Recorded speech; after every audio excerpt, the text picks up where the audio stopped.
पापा ओए एकछिन ए ल आउनै त ओए देखेछ यो ओए यो राख है नछोड यो नछोड है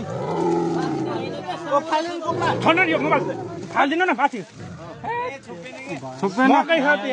बोलङ्गर चाहिन्छ कि त हल्नुको खनि कति 20 किलो होला पोर एउटा बाहिर गएर खुट्टा तान पहाडीको हात हालेर अझ राम्रो हो नि सही हो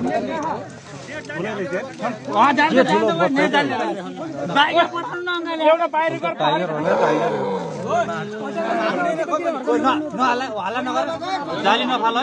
अलगको पहाडीको खुट्टा बाहिर तान्नु है हात बाहिर तान्नु खुट्टा होइन खुट्टा खुट्टा दुईटैले कुन्टा है ओए काले साइको दुईटैले कुन्टा है पुच्छा नताने भाइ बरु खुट्टा खुट्टा उच्च रहेछ न ओए आँखा ढाक्ने तान